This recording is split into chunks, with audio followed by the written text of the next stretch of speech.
வமினல்லதீன அஷ்ரகு அதன் கசீரா, நீங்கள் ஈமான் கொண்ட காரணத்தினால் அல்லாஹ்வை ஈமான் கொள்ளாதவர்களிடமிருந்து ஏராளமான புண்படுத்தக்கூடிய வார்த்தைகள், உங்களை சங்கடப்படுத்தக்கூடிய வார்த்தைகள் நீங்கள் செவியுற வேண்டி வரும். அதான் பொறுத்துக்கிட்டு தான் ஆகணும், வழி இல்லை. பேசுவான் தௌக்கியமாத்தா, பொதுக்கூட்டம் போட போறியா, அவனை இவனை அந்த மூனை வெட்டு வேண்டா வந்தா குத்து சொல்லுவான், எல்லாம் சொல்லுவான். எதுக்கிட்டு போய் தான் ஆகணும். பேசு, நீ பேசுறத பேசு. உன் கொள்கை அது ஜாஹிலியா கொள்கை, என் கொள்கை சத்திய கொள்கை. அதை பிரச்சாரம் செய்வதிலும் அதற்காக உழைப்பதிலும் நான் முன்னால் அனுப்பேன். எத்தனை பேர் நிக்கிறோம் சிந்திச்சு பாருங்க. அல்லாஹ்வுடைய மார்க்கத்தை எத்தி வைப்பது, அது ஒரு பொதுக்கூட்டமோ திருமணி கூட்டமோ மாநாடோ ஏதோ ஒரு வழியில் எத்தி வைப்பது சாதாரண ஒரு பணி அல்ல. அந்த பணிக்காக நம்முடைய ஒத்துழைப்பை நிர்வாகம் எதிர்பார்க்கும் பொழுது நாம் என்ன ஒத்துழைப்பை கொடுத்துட்டோம்? அபூ ஹுரைரா ரலியல்லாஹு அன்ஹு அவர்கள் இஸ்லாத்தை ஏற்று அல்லாஹ்வுடைய தூதரோடு 3 ஆண்டுகள் பிரியாமல் இருக்கிறாங்க. அல்லாஹ் எந்த நேரம் அல்லாஹ்வுடைய தூதரோட சபையிலே இருப்பாங்க.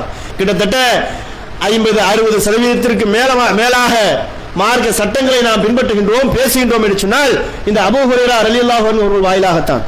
3 ஆண்டுகள் பொருளாதாரத்தில் அவர்கள் கவனம் செலுத்தாமல் மார்க்கத்தில் கவனம் செலுத்தியதனுடைய விளைவு இன்றைக்கு நிறைய செய்திகளை அவர்கள் மூலமாக நாம் அறிவிக்கின்றோம், அறிந்து கொள்கின்றோம், அதை நடைமுறைப்படுத்துகின்றோம். அந்த ஆரம்ப கட்டத்தில் இஸ்லாத்தை ஏற்றுக்கொண்டு இந்த மார்க்கத்திற்காக அவர்கள் செய்த அர்ப்பணிப்பு எப்பேற்பட்ட ஒரு அர்ப்பணிப்பு! அது போன்ற ஈமானிய உறுதி நம்மிடத்தில் இருக்குதா? பொருளாதாரம்னா அனைத்து மனிதனும் வீழ்ந்து விடுகின்றோமே.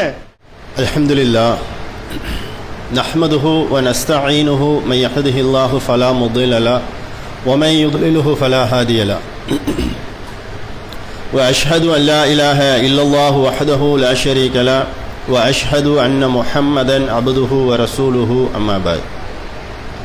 فقد قال الله تعالى في القرآن العظيم أعوذ بالله من الشيطان الرجيم بسم الله الرحمن الرحيم يا أيها الناس اتقوا ربكم الذي خلقكم من نفس واحدة وخلق منها زوجها وبث منهما رجالا كثيرا ونساء واتقوا الله الذي تساءلون به والأرحام إن الله كان عليكم رقيبا يا أيها الذين آمنوا اتقوا الله حق تقاته ولا تموتن إلا وأنتم مسلمون يا أيها الذين آمنوا اتقوا الله وقولوا قولا سديدا يصلح لكم أعمالكم ويغفر لكم ذنوبكم ومن يطع الله ورسوله فقد فاز فوزا عظيما رب اشرح لي صدري ويسر لي أمري واحلل عقدة من لساني ويفقهوا قولي قال نبينا صلى الله عليه وسلم إن أصدق الحديث كتاب الله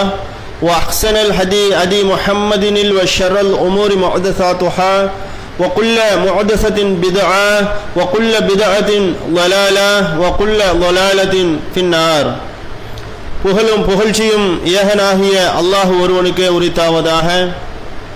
சாந்தியும் சமாதானமும் கண்மணி நாயகம் ஸல்லல்லாஹு அலைஹி வஸல்லம் அன்னவர்களின் மீதும் அன்னவர்களின் சொல் செயல் அங்கீகாரம் ஆகியவற்றை தங்களுடைய வாழ்வியல் வழிகாட்டியாக ஏற்று வாழ்ந்து மரணித்த நல்லோர்களின் மீதும் ஜுமாவுடைய வணக்கத்தை நிறைவேற்ற வேண்டும் என்ற ஆவலில் ஒன்றுகளும் இருக்கக்கூடிய நம் அனைவரின் மீதும் என்றென்றும் நிலவட்டுமாக என்று பிரார்த்தனை புரிந்தவனாக என்னுடைய ஜுமாவுடைய உரையை ஆரம்பம் செய்கின்றேன்.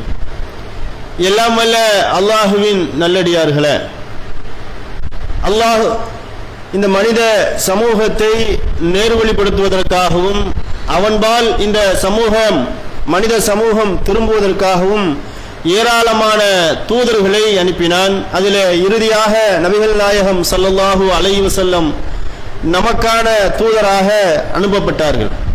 இப்படி அல்லாஹ்வுடைய தூதர் ஸல்லல்லாஹு அலைஹி வஸல்லம் அவர்கள் இந்த இஸ்லாத்தை மக்களுக்கு பிரச்சாரம் செய்யும் பொழுது அந்த காலகட்டத்தில் இஸ்லாத்தை ஏற்றுக்கொண்ட மக்களும் சொற்பமாக இருந்தார்கள், இஸ்லாத்தை ஏற்காத மக்களும் இருந்தாங்க. ஆனால் இஸ்லாத்தை அவர்கள் முழுமையாக ஏற்காவிட்டாலும் அல்லாஹ்வை நம்பி இருந்தார்கள்.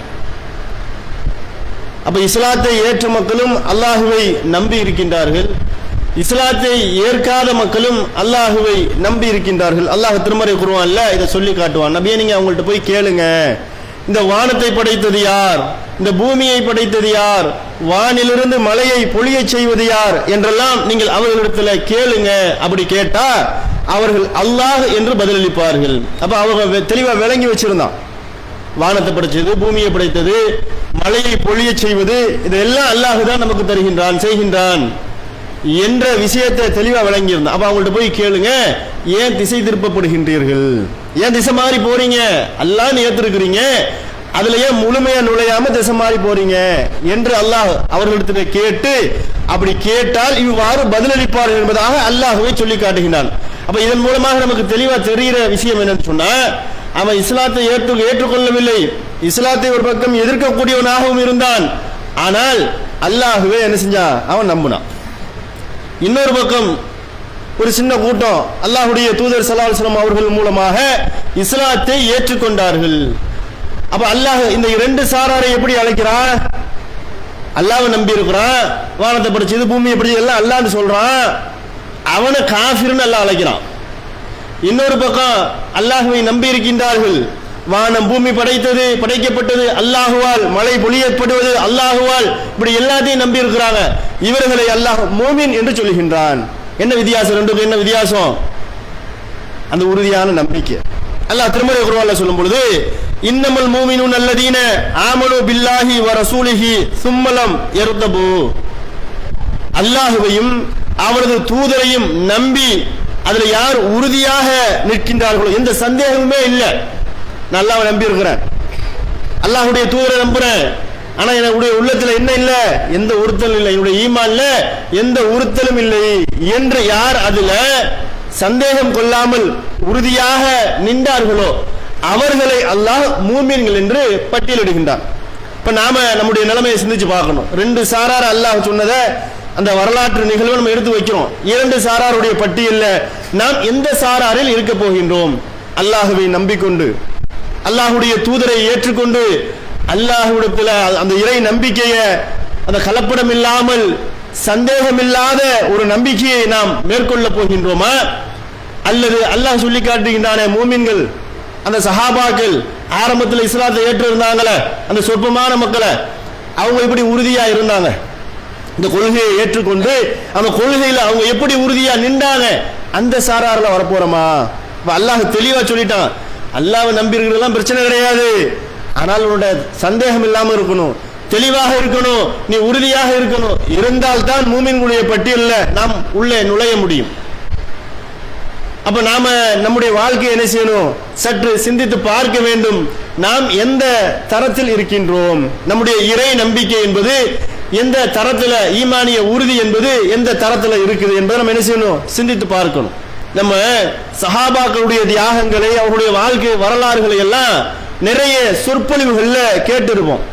எப்படி கேட்டிருப்போம் சொன்னா, ஒரு கதை போல, பரவாயில்லப்பா சூப்பரா இருந்துச்சு, அந்த சொற்பொழிவு நன்றாக இருந்தது என்று அப்படி ஒரு கதையை கேட்கிறாப்புல நம்ம கேட்டு போயிருப்போம். நீங்க சஹாபாக்களுடைய வாழ்க்கையை, அவருடைய வாழ்க்கையிலிருந்து நீங்கள் பாடம் படிக்க வேண்டும் என்று சொன்னால் அவருடைய ஒட்டுமொத்த வாழ்க்கையுமே பார்க்கணும். சஹாபாக்கள் இந்த ஈமானை பெறுவதற்கு முன்னால், இஸ்லாம் என்ற ஜோதி அவருடைய வாழ்க்கையில கிடைக்க பெறுவதற்கு முன்னால் எப்படி வாழ்ந்தாங்க? ஐயாமு ஜாஹிலியா, அந்த வரலாறை, அவருடைய காலத்தை வரலாறு எப்படி பதிவு செய்கின்றது? மடையர்களுடைய அல்லது அறியாமை காலம் என்று வரலாறு பதிவு செய்கின்றது. என்னுடைய வீட்டில் ஒரு பிராணி தண்ணீர் குடிப்பதற்காக, ஒட்டகம் தண்ணீர் குடிப்பதற்காக நான் ஒரு ஏற்பாடு செஞ்சு வச்சிருக்கிறேன். பக்கத்து வீட்டுக்காரருடைய ஒட்டகம் அதிலே தண்ணீர் அருந்தி விட்டால் சண்டை, அதை தொடர்ந்து தலைமுறையாக சண்டை, இப்படி ஏராளமான ஜாஹிலியாக்கள் அந்த காலத்துல. பெண் குழந்தை இந்த சமூகத்தில் பிறந்து விட்டால் அவனுடைய முகமெல்லாம் கருத்து, சமூகத்தை, பிற மக்களை அவன் சந்திப்பதற்கு வெட்கப்பட்டு அந்த பெண் குழந்தையை குழி தோண்டி உயிரோடு புதைத்த காலம். இப்பேற்பட்ட மடையர் காலம் அது. இப்படி வாழ்ந்தவர்கள் தான் ஈமானிய ஜோதி இஸ்லாம் அவருடைய உள்ளத்துல ஊடுருவுகின்றது. ஒரு மனுஷன் இரக்கமே இல்லாம பெத்த பிள்ளைய, பச்சிலம் குழந்தைய புதைக்கக்கூடியவனாக இருந்திருக்கிறான். அண்டை வீட்டுக்காரனுடைய ஒரு பிராணி, வாயில்லாத ஒரு பிராணி தன்னுடைய வீட்டில் வந்து தண்ணீர் அருந்தியதற்காக அண்டை வீட்டுக்காரனோடு சண்டை போட்ட அந்த சமூகம். இதெல்லாம் என்ன புரிகிறோம்? மனசாட்சி இல்ல, அல்லது கொஞ்சம் கூட அறிவு இல்லை. ஆனா அந்த பிராணிக்கு என்னப்பா தெரியும், 5 அறிவு உள்ள பிராணி தண்ணியை குடிச்சிட்டு போயிடுச்சு, அதற்காக இவன் என்ன செய்வான் இப்படின்ற சிந்தனை இல்லை. இதற்கெல்லாம் குதர்க்கமாக குத்தி கீறி கிழித்து கொண்டிருந்த அந்த சமூகம் இஸ்லாம் என்ற அந்த ஜோதி அவருடைய வாழ்க்கையில கிடைக்கப்பட்டதற்கு பிறகு அவருடைய வாழ்க்கை எப்படி மாறுதுன்னு பாருங்க. அதுலதான் நமக்கு படிப்பு இருக்குது. ரெண்டையும் பார்க்கணும். ஈமானிய அந்த வெளிச்சம் அவருடைய வாழ்க்கையில கிடைப்பதற்கு முன்னால், கிடைக்கப்பெறுவதற்கு முன்னால் அந்த சஹாபாக்கள் எப்படி இருந்தாங்க. நம்ம மாதிரிலாம் இல்லை, நம்மளாம் அதை விட டாப்பா இருந்திருக்கிறோம். அந்த சஹாபாக்கள் எப்படி ஐயாமு ஜாஹிலியாவில் இருந்தாங்க, அது மாதிரி கூட நாம இல்லை, நம்மளை விட படு மோசத்தில் இருந்தாங்க. அந்த ஈமானிய வெளிச்சம் அவர்களுக்கு கிடைத்ததற்கு பிறகு அவருடைய வாழ்க்கையில் ஏற்படக்கூடிய மாற்றம் என்ன, நிறைய உதாரணங்கள் சொல்லலாம். குறிப்பா ஒரு சின்ன ஒரு உதாரணம். மக்கமா நகரத்தில் அல்லாஹ்வுடைய தூதரால் இஸ்லாத்தை பிரச்சாரம் செய்ய முடியவில்லை, கடைபிடிக்க முடியவில்லை. ஒரு கட்டத்தில் அந்த பிறந்த மக்கமா நகரத்தை, பிறந்த தாய் நகரத்தை விட்டு ஹிஜ்ரத் செஞ்சு மதீனாவுக்கு வர்றாங்க. மதீனாவுக்கு வரும் பொழுது அல்லாஹ்வுடைய தூதர் ஸல்லல்லாஹு அலைஹி வஸல்லம் அவர்கள் முஹாஜிர்கள், நாடு துறந்து வந்தவர்களையும், அன்சாரிகள் மதீனா வாசிகளையும் சகோதரர்களாக ஆக்குறாங்க. ஒரு நபித்தோழரை அழைத்து, முஹாஜிர்ல ஒரு நபித்தோழரை அழைத்து, அன்சாரியில ஒரு நபித்தோழரை அழைத்து, நீங்கள் இருவரும் சகோதரர்கள் என்று அல்லாஹ்வுடைய தூதர் ஸல்லல்லாஹு அலைஹி வஸல்லம் சொல்றாங்க. அல்லாஹ்வுடைய தூதர்கள் சொன்னது அதுதான். ஆனால் இந்த ஈமானிய அந்த வெளிச்சம் அவர்களுக்கு கிடைக்கப்பட்டதற்கு பின்னால் எப்படி அவருடைய பண்பு நடவடிக்கை எல்லாம் மாறி போகுது.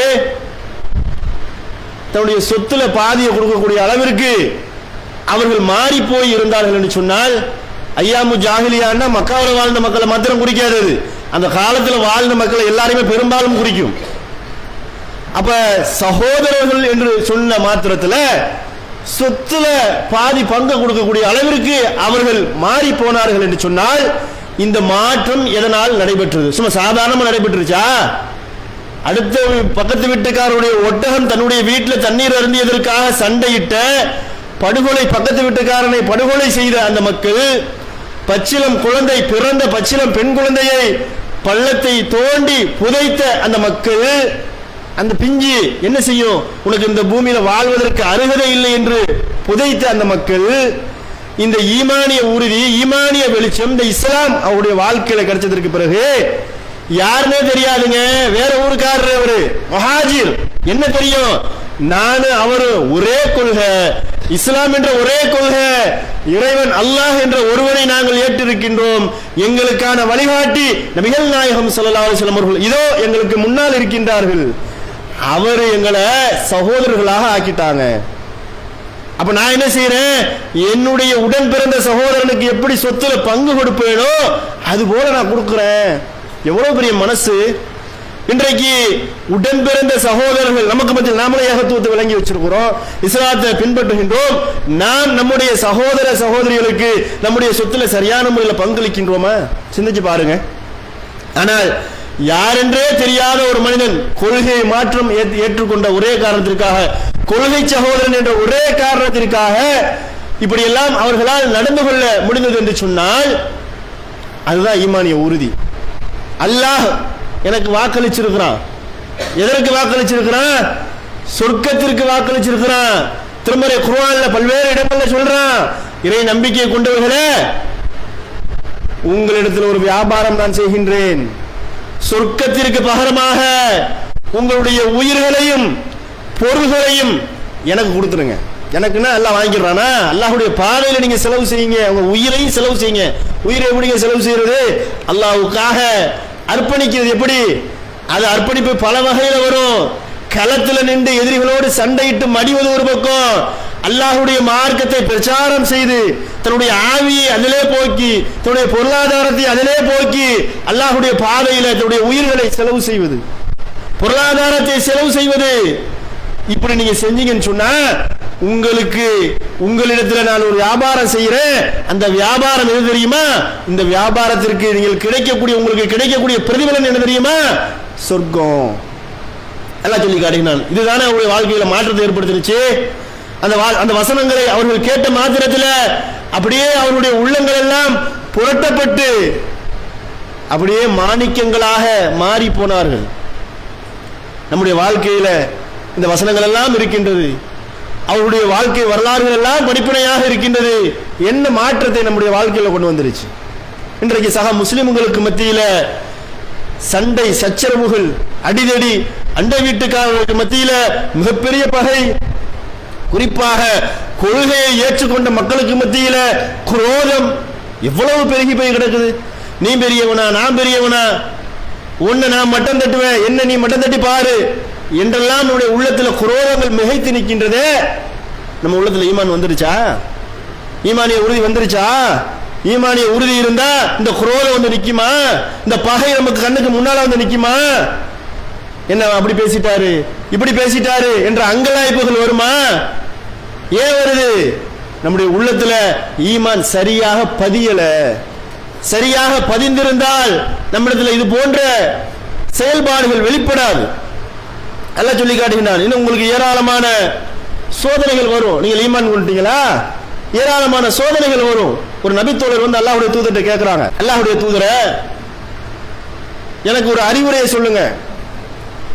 இந்த அறிவுரைக்கு பிறகு நான் எவரிடத்திலுமே அறிவுரை பெறக்கூடாது. அப்படி ஒரு தேவை எனக்கு ஏற்படக்கூடாது. அந்த அளவுக்கு எனக்கு ஒரு அழகான ஒரு அறிவுரையை சொல்லுங்க என்று சொல்லும் பொழுது அல்லாஹ்வுடைய தூதர் ஸல்லல்லாஹு அலைஹி வஸல்லம் என்ன சொன்னாங்க? ஆமன்து பில்லாஹ், நீ அல்லாஹ்வை உறுதியாக நம்பு.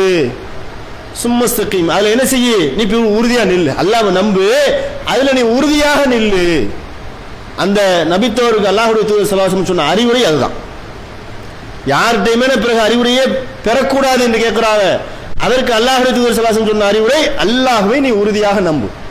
நம்பிட்டா அதுல உறுதியாக நின்று, அதுல சந்தேகம் கொள்ளாத, அதிலிருந்து சிறிதளவு கூட நீ பிசறி விடாதே என்று அழகான ஒரு உபதேசத்தை அந்த நபித்தோருக்கு அல்லாஹ்வுடைய தூதர் ஸல்லல்லாஹு அலைஹி வஸல்லம் அவர்கள் சொல்லினார்களே, அதுல நமக்கு படிப்பினை இல்லையா? நமக்கும் தானே சேர்த்து தானே அந்த அறிவுரை.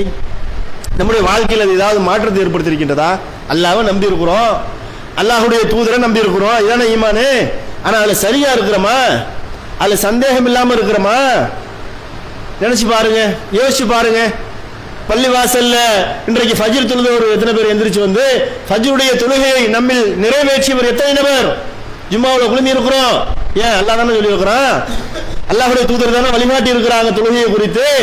சுபுடைய தொழுகையை இமாம் ஜமாத்தோடு அல்லது பள்ளியிலே வந்து நிறைவேற்றியவர் நம்மில் எத்தனை பேர்? ஐங்கால தொழுகையை பேருதலாக தொழக்கூடிய மக்கள் எத்தனை பேர்? அல்லாஹ்வை தான் நம்பி இருக்கிறோம், அல்லாஹ்வுடைய தூதரை தான் நம்பி இருக்கிறோம். இது சொன்னது யார்? அல்லாஹ், அல்லாஹ்வுடைய தூதர் தான் நமக்கு சொன்னாங்க. நம்முடைய வாழ்க்கையில மாற்றத்தை ஏற்படுத்திருச்சா? ஈமானிய உறுதியில ஏதாவது நம்ம பலனை கண்டுட்டோமா? அதனால இதே சஹாபாக்கள் அவங்கள்ட்ட எப்படி அந்த உறுதியை கிடைச்சிச்சு? திருமறை குர்ஆனுடைய ஒரு வசனம், என்ன வசனம்? அல்லாஹ் திருமறை குர்ஆன்ல சொல்றான், நம்பிக்கை கொண்ட ஆண்களுக்கும் பெண்களுக்கும் எல்லாம் சொல்றான், நம்பிக்கை கொண்ட பெண்களே, இணை வைக்கக்கூடிய ஆண் உங்களை எவ்வளவுதான் கவர்ந்த போதிலும் நீங்கள் மனம் முடிப்பதற்கு ஒரு நம்பிக்கை கொண்ட அடிமை சிறந்தவன். இணை வைக்கக்கூடிய ஆண் பொருளாதாரத்தில் மிகைத்திருக்கலாம், அழகுல மிகைத்திருக்கலாம், குண நலன்கள்ல மிகைத்திருக்கலாம். ஆனால் திருமணம் என்று வந்துவிட்டால் நம்பிக்கை கொண்டிருக்கிறான் அல்லாஹ்வை, அல்லாஹ்வுடைய தூதரை, அதுல அடிமையா இருக்கிற மத்தியில அவன் சிறந்தவன். யாரோட ஒப்பிடும் பொழுது? இறைவனை மறுக்கக்கூடிய, இணை வைக்கக்கூடியவன் அந்தஸ்துல, அழகுல, உடல் வலிமையில, இப்படி எவ்வளவு சிறப்புகள் அவனுக்கு இருந்தாலும் சரி, அவன் தகுதி இல்ல. இங்க நம்பிக்கை கொண்டு அடிமையா இருக்கிறான் இல்லையா, அவன் தாமா உங்களுக்கு தகுதி. அல்லாஹ் சொல்றான். அதே போல நம்பிக்கை கொண்ட ஆண்களுக்கு அல்லாஹ் சொல்றான், இறை நம்பிக்கை கொண்ட ஆண்களை, இணை வைக்கக்கூடிய பெண் எவ்வளவுதான் அழகாக இருந்தாலும், உங்களை கவர்ந்திருக்கக்கூடியவளாக இருந்தாலும், பாரம்பரியம் மிக்கவளாக இருந்தாலும், செல்வந்தராக இருந்தாலும், நீங்கள் திருமணம் முடிப்பதற்கு அந்த பெண் உங்களுக்கு தகுதி கிடையாது. யார் தகுதி? நம்பிக்கை கொண்டு ஏழ்மை நிலையில் இருக்கிறாள் அல்லது அடிமையாக இருக்கிறாள், அவ உங்களுக்கு சிறந்தவள். அல்லாஹ் சொல்றான். இதை நம்ம பின்பற்றுறோமா? பாருங்களேன், எத்தனையோ ஏகத்துவவாதிகள், மற்றவங்களெல்லாம் விட்டுருங்க, ஏகத்துவவாதிகள் என்று நாம் சொல்லுகின்றோம். நாங்கள் தௌஹீத்வாதிகள் என்று நம்மை நாம் மாறுதட்டிக் கொள்கின்றோம். நம்முடைய பெண்ணை ஒரு ஏழ்மையாக இருக்கக்கூடிய ஒரு ஏகத்துவவாதிக்கு திருமணம் முடித்து கொடுக்க நாம் தயாராக இருக்கின்றோமா?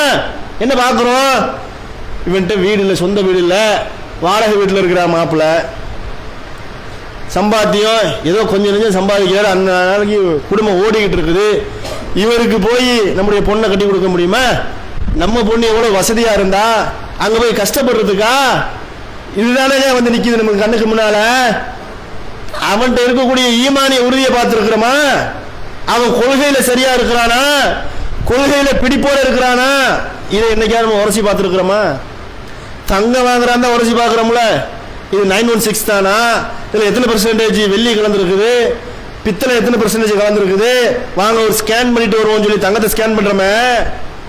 அதுபோல நம்முடைய மகளை அல்லது மகனை திருமணம் முடித்து கொடுக்கும் பொழுது அந்த மணமகனுக்கோ ஈமானிய உறுதி இருக்குதா? தொழுகையில பேணக்கூடியவனா? இதை பார்த்திருக்கிறோமா? செல்வம் என்ன நம்ம பார்க்கிறோம்? செல்வம் நிரந்தரம் நினைக்கிறோமா? அல்லாஹ் நாடினால் யாருக்கும் செல்வத்தை கொடுப்பான், எப்ப வேண்டாலும் கொடுப்பான். அதால பாதாளத்தில் இருக்கிறவர தூக்கி நிறுத்திடுவான். இல்ல மேல இருக்கிற ஒரே அடி அடிச்சு கீழே ஒன்று கொண்டு வந்து விட்டு போயிடுவான். ஏராளமான உதாரணங்கள் கண்ணுக்கு முன்னால பார்த்துக்கிட்டு இருக்கிறோம். அப்படி இருந்தாலும் நம்முடைய உள்ள என்ன செய்யுது? இந்த பொருளாதாரத்தை தான் பார்க்குது. இது ஒரு பக்கம். சஹாபாக்கள்கிட்ட இந்த வசனம் இறங்குனுச்சுங்க. உம்மு சுலைம் என்று சொல்லக்கூடிய ஒரு நபி தோழியர், அனஸ் ரலியல்லாஹு அன்ஹு அவர்களுடைய தாயார், அவருடைய கணவன் இறந்து விட்டார்கள், விதவையாக இருக்கிறார். ஒரு குழந்தை இருக்குது, ஒரு 8, 9, 10 வயசுல ஒரு குழந்தை இருக்குது. கணவன் இறந்து விட்டார். அவரிடத்துல அபூ தல்ஹா இஸ்லாத்தை ஏற்றுக்கொள்வதற்கு முன்னால் வந்து கேட்கிறாங்க, உம்மு சுலைம் அவர்களே, உங்களை நான் திருமணம் முடித்துக் கொள்ள ஆசைப்படுகின்றேன், உங்களுடைய சம்மதம் என்னன்னு கேட்கிறாங்க. இவர் யார்? அபூ தல்ஹா, இணை வைக்கக்கூடியவர், இஸ்லாத்தை ஏற்றுக்கிறதுக்கு முன்னால. உம்மு சுலைமோ ஈமான் கொண்ட முஸ்லிமான பெண்மணி. அது மாத்திரமில்ல, அவர்கள் யார் என்று சொன்னால் ஒரு விதவை. விதவைனா பெற்றோர் இருந்தா தான் அரவணைப்பு இருக்கும், இல்லைன்னா அரவணைப்பு இருக்காது. பொருளாதாரத்துக்கு சிக்கல், சாப்பாட்டுக்கு சிக்கல், சம்பாதிக்கணும், பச்சை குழந்தைய வச்சிருக்கிறாங்க, கை குழந்தைய வச்சிருக்கிறாங்க, அல்லது சின்னஞ்சிறிய சிறுவனை வைத்திருக்கின்றார்கள் என்று சொன்னால் தனக்கும் அந்த சிறுவனுக்கும் தன்னுடைய மகனுக்கும் சேர்த்து உழைக்க வேண்டும். எவ்வளவு கஷ்டம் இருக்குது. இப்பேற்பட்ட ஒரு சூழல்ல நல்ல இளமையான ஒரு வாலிபர், நல்ல செல்வந்தரான ஒரு வாலிபர், நல்ல ஆஜானுபகவான தோற்றமுடைய ஒரு சிறந்த நபர். ஆனா இஸ்லாம் தான் இல்லை, மற்ற எல்லாமே பெர்ஃபெக்ட். குணம் பெர்ஃபெக்ட், பொருளாதாரம் 100% ஓகே. அபூ தல்ஹா தோட்டத்தை பரிசீலித்தவர். அப்படி எல்லாத்திலையுமே பெர்ஃபெக்டான ஒரு மனிதர் வந்து கேட்கிறாரு. என்ன சொன்னாங்க? உம்மு சுலைம் ரலியல்லாஹு அன்ஹா அவர்கள் என்ன சொன்னாங்க? எல்லாமே சரிதான், உங்களை திருமணம் முடித்துக் கொள்வதற்கு எனக்கும் விருப்பம்தான், தடையெல்லாம் இல்ல. ஒரே ஒரு விஷயம்தான் தடை. என்ன தடை? அல்லாஹ் என்னுடைய இறைவன் சொல்லி இருக்கின்றான், ஏழை வைக்கக்கூடியவன் எவ்வளவுதான் உங்களை கவர்ந்தாலும் அவங்களை திருமணம் பண்ணாதீங்கன்னு சொல்லிட்டான். அதனால அவங்களை திருமணம் பண்ண முடியாது. ஒரே அடிதான், நெத்தி போட்டில் அடிச்சாலும் பதில் சொல்லிட்டாங்க, முடிஞ்சு. இந்த வார்த்தை அபூ தல்ஹா அவர்களை சிந்திக்க வைத்தது. இஸ்லாத்தை அறிந்து பிறகு இஸ்லாத்தை ஏற்றுக்கொண்டார்கள். அதன் பிறகு உம்மு சுலைம் ரலியல்லாஹு அன்ஹா அவர்களை அவர்கள் திருமணம் முடிக்கிறாங்க. எவ்வளவு பெரிய ஒரு ஈமானிய உறுதின்னு பாருங்களேன். இன்றைக்கு நாம இருந்தா என்ன செஞ்சிருவோம்? பொருளாதாரத்துல தானே மயங்கி போயிருப்போம். பொருளாதாரம் நல்ல செல்வந்தரா இருக்கிறான், நம்மளும் கஷ்டத்துல இருக்கிறோம், ஏழையா இருக்கிறோம், கஷ்டத்துல இருக்கிறோம். குணநலன் எல்லாம் மோசம்னு சொல்ல முடியாது. இப்படி ஒரு மனிதரை சந்திக்க முடியுமா? குணநலம் பெர்ஃபெக்ட்டுங்க, அவ்வளவு அழகிய குணத்துக்கு சொந்தக்காரரா இருக்கான்னு சொல்லிட்டு திருமணம் பண்ணிடுவாங்க. ஆனால் அந்த சஹாபிய பெண்மணிகளிடத்துல இருந்த அந்த ஈமானிய உறுதி எப்படி அவர்களை நிலைத்து நிற்க வைத்தது? அந்த உறுதி நம்ம இருக்குதா? எல்லா விஷயத்திலும் பொருத்தி பாருங்க. உதாரணத்துக்கு தொழுகையை சொன்னேன், ஃபஜ்ருடைய தொழுகையை சொன்னேன், மற்ற விஷயத்துல எல்லாம் நீங்க அப்படியே உரசி பாருங்களேன், சிந்திச்சு பாருங்களேன். உங்களுக்கு நீங்களே கேள்வி எழுப்புங்கள், அதற்கு நீங்களே பதிலளித்து பாருங்கள். எத்தனை பேர் ஈமான்ல சரியா இருக்கிறோம் அப்படின்னு சிந்திச்சு பாருங்களேன். எல்லா விஷயத்தையும் எடுங்க, இஸ்லாத்துடைய அனைத்து விஷயத்தையும் எடுங்க, கடைபிடிக்கக்கூடிய ஹலாலான விஷயம், ஹராமான விஷயம் எல்லாத்தையும் எடுங்க. பொருளாதாரத்தில் அதை சேர்ப்பதற்காக இன்றைக்கு மனிதன் எந்த எல்லைக்கும் செல்ல தயாராக இருக்கின்றான். ஒருத்தனை ஏமாத்தணுமா? காசு வருதா, என்ன பொய் வேண்டாலும் சொல்லுவேன், எப்படி வேண்டாலும் அவனை நான் ஏமாற்றுவேன், மோசடி செய்வேன் என்று மனிதன் கங்கணம் கட்டிக்க நிற்கிறானா இல்லையா? பார்க்கிறோமா இல்லையா? பொருளாதாரம் என்று வந்துவிட்டால் எந்த எல்லைக்கும் அவன் செல்ல தயார். ஆனா மனுஷன் என்ன நினைக்கிறது இல்ல? அல்லாஹ் சொல்றானா இல்லையா? பூமியில் இருக்கக்கூடிய உயிரினம் எதுவாக இருந்தாலும் அவற்றுக்கு உணவளிப்பது எனது பொறுப்பு. அல்லாஹ் சொல்லிட்டாங்க, இது அல்லாஹ்வுடைய கேரண்டி. இது யாரு செல்வந்தர்கள் யாரும் சொல்லல. என்ற பல கோழி இருக்குங்க, வாழ்நாள் முழுவதும் உனக்கு நான் மாதம் படி இழக்கிறேன் அப்படி ஒரு செல்வந்தர் சொன்னால் அதை நம்ப தயாராகணும். அந்த செல்வந்தனுக்கு அல்லாஹ் செல்வத்தை பிடிக்கிட்டானா? காரூன் போல் மண்ணோடு மண்ணாக புதைய செய்து விட்டால் அடுத்த நிமிடம் அவன் பிச்சைக்காரனாகி விடுவான். அவனும் சேர்ந்து கையேந்த வேண்டும். அவன் கொடுக்கக்கூடிய வாக்குறுதிகளை நம்பக்கூடிய மனிதன், படைத்த இறைவன் கொடுக்கிறான் வாக்குறுதி, பூமியில் இருக்கக்கூடிய அனைத்து உயிரினங்களுக்கும் உணவளிப்பது என்னுடைய பொறுப்பு எல்லாம் சொல்லிட்டான். ஆனால் நம்ம நம்புறோமா? அல்லாஹ் தானே ஈமான் கொண்டிருக்கிறோம், அல்லாஹ்வுடைய தூதர் தானே ஈமான் கொண்டிருக்கிறோம். அந்த உறுதி நம்ம இடத்துல இருக்குதா? இல்லையே. அபூ ஹுரைரா ரலியல்லாஹு அன்ஹு அவர்கள் இஸ்லாத்தை ஏற்று அல்லாஹ்வுடைய தூதரோடு 3 ஆண்டுகள் பிரியாமல் இருக்கிறாங்க. அல்லாஹ்வுடைய எந்த நேரம் அல்லாஹ்வுடைய தூதரோட சபையிலே இருப்பாங்க. இன்றைக்கு நாம இஸ்லாத்தை பத்தி பேசுறோம், இஸ்லாத்தை பின்பற்றுறோம், நிறைய சட்டங்களை எடுத்து சொல்றோம், நிறைய சட்டத்திட்டங்களை பின்பற்றுறோம் என்று சொன்னால் அபூ ஹுரைரா அவர்கள் அறிவித்த அந்த செய்தியின் அடிப்படையில் தான். பெரிய சஹாபி, ஆரம்பத்தில் இஸ்லாத்தை ஏற்றுக்கொண்டவர் அபூபக்கர் ரலியல்லாஹு அன்ஹு அவர்கள் கூட இந்த அளவுக்கு செய்தியை அறிவிக்கவில்லை. அல்லாஹ்வுடைய தூதருடைய மனைவி அன்னை ஆயிஷா ரலியல்லாஹு அன்ஹா அவர்கள் கூட இந்த அளவுக்கு ஹதீஸ்களை அறிவிக்கவில்லை. கிட்டத்தட்ட 50-60% மேலாக மார்க்க சட்டங்களை நாம் பின்பற்றுகின்றோம், பேசுகின்றோம் என்று சொன்னால் இந்த அபூ ஹுரைரா ரலியல்லாஹு அன்ஹு அவர்கள் வாயிலாகத்தான். 3 ஆண்டுகள் அவங்க சொல்றாங்க. இந்த ஹதீஸை நான் ஏன் அறிவிக்கிறேன் தெரியுமா? முஹாஜிர்கள் அன்சார்கள் எல்லாம் தங்களுடைய குடும்பத்தாரையும் பொருளாதாரத்தையும் திரட்டுவதற்காக அவங்களுடைய பணிகளில் அவங்க கவனம் செலுத்த ஆரம்பிச்சிட்டாங்க. நான் அல்லாஹ்வுடைய தூதரோடே இருந்தேன். அபூபக்கரோடு ஒப்பிடும் பொழுது அபூ ஹுரைரா ரலியல்லாஹு அன்ஹு அவர்கள் தாமதமாகத்தான் இஸ்லாத்தை ஏற்றுக்கிறாங்க. கிட்டத்தட்ட 3 ஆண்டுகள் தான் அல்லாஹ்வுடைய தூதரோடு இருக்கிறாங்க. அந்த 3 ஆண்டுகள் அவர்கள் பெற்ற கல்வி அது மாத்திரம் கிடையாது, பொருளாதாரத்தில் அவர்கள் கவனம் செலுத்தாமல் மார்க்கத்தில் கவனம் செலுத்தியதனுடைய விளைவு இன்றைக்கு நிறைய செய்திகளை அவர்கள் மூலமாக நாம் அறிவிக்கின்றோம், அறிந்து கொள்கின்றோம், அதை நடைமுறைப்படுத்துகின்றோம்.